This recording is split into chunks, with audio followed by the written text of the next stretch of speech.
Hello everyone, today I will introduce you about a new science topic about nanorobots. And have you ever heard about nanorobots? Yes, I just presented it 20 minutes ago. And nanorobots is a very small robotic device that is smaller than 100 nanometers in size. And as you can see here, it is a type of nanorobot, and it is high mobility.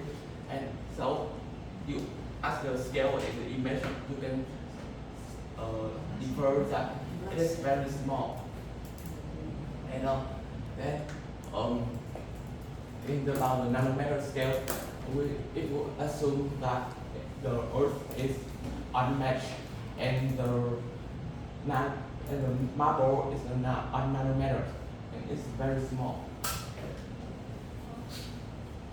And then nanorobots have many applications on delivery, surgery, imaging, analysis, and as you can see in the image here. And then to do that application inside human body, what condition it need to be true for the nanorobots? And the condition is it need to be inserted into human body. And so how? Nanorobots is injected via intravenous route into the body because it is very small and it is like medical, and it can be injected into the human body. And then we move to the types of nanorobots. There are many types of nanorobots, and here we have 4 types of nanorobots. Is magnetic, ultrasound, chemical, and biohybrid. Magnetic nanorobot is nanorobots using magnetic to control, as you can see here in the image here. And ultrasound is the nanorobots use ultrasound to move, such as it use ultrasound to evaporate the liquid inside the nanorobots, and then the evaporate into the gas, and the gas has a tendency to become very far away, and then so the nanorobot is like a push. And the other type of nanorobot is chemical. Chemical nanorobots use the conversion of field into the motion of nanorobots. And then the biohybrid. The biohybrid is a combination of a synthetic structures and a multi-microorganism. As you see here, the multi-organism is a sperm, and the synthetic structure is the nanorobots you see here. And then in general, the nanorobots can be classified into two types: biological inspired nanorobots and non-biological inspired nanorobots. And because for biological inspired nanobots, according to a physical laws, when the size of an object is smaller, it is inserted by a linear frictional force, and so it is very difficult to move inside the human body.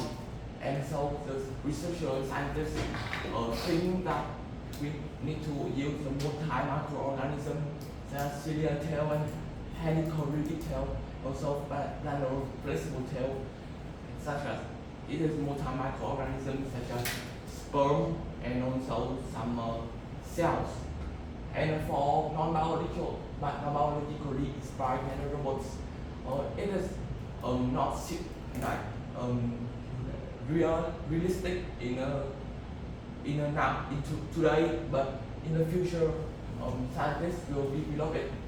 It is controlled by magnetic, and it can change in swim direction because of magnetic, and it will have so sensors to sense the temperature, the light, and chemical around it, and it can be moved. It can move in the human body. And then each type of nanorobots have its own design, but in general, it has the same basic structure is as you can see here, and it is made up by combining inorganic elements with biological components such as proteins or genetic.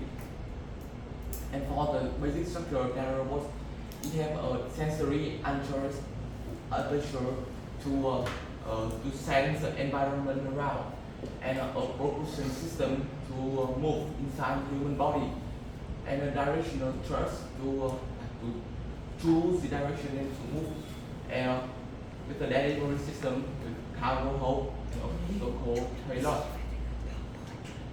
But nowadays, scientists and researchers have been developed the payload, and I think it is developing, and in the future it may be realistic.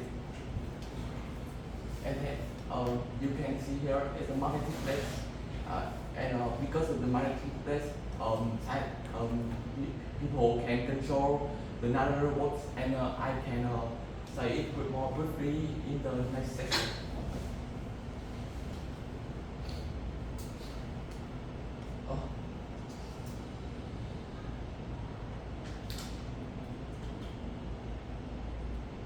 As you can see here, the nanorobot solution is injected into the patient, and the patient is moved into a magnetic environment, also called magnetic field.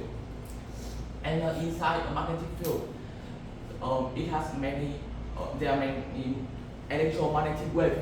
And for the electromagnetic wave, the nanorobot inside the human body receive the electromagnetic wave, and thus it can be controlled. And due to the limited time, I will focus on one of the most interesting application of the nanobot. I think that it is the sealing superficial wound. Because due to the concentration of the pharmaceutical, maybe we use the pharmaceutical, it will take more time to seal the superficial wound, and if we are such bring the wound, it may let the scar in the skin, and then we have a new application nanobots use nanorobots to close the wound without the scar, and it takes it doesn't take a lot of time. And we first we inserted the nanorobots inside the wound. This is a superficial wound. We can insert it through this, and then the laser is pushed directly into the wound, and then it can control the nanorobot. It makes the nanomodule of the nanorobots generated as the temperature the nanorobot inside the wound is increased, and it makes the collagen around under the skin. As you can see here, the collagen in the skin is symbolized as green pigment and yellow pigment. Sorry, and then the collagen inside here serves as a glue to seal the wound, and thus it can be closed as the image here. The yellow in this image is collagen. However, nanorobots have still some limitation, and I will show it in this session. Do you know the Brownian motion of the molecules? Due to the Brownian motion of molecules, there is a collision between particles inside the human body, and then it can make the nanorobot become unbreakable and uncontrollable.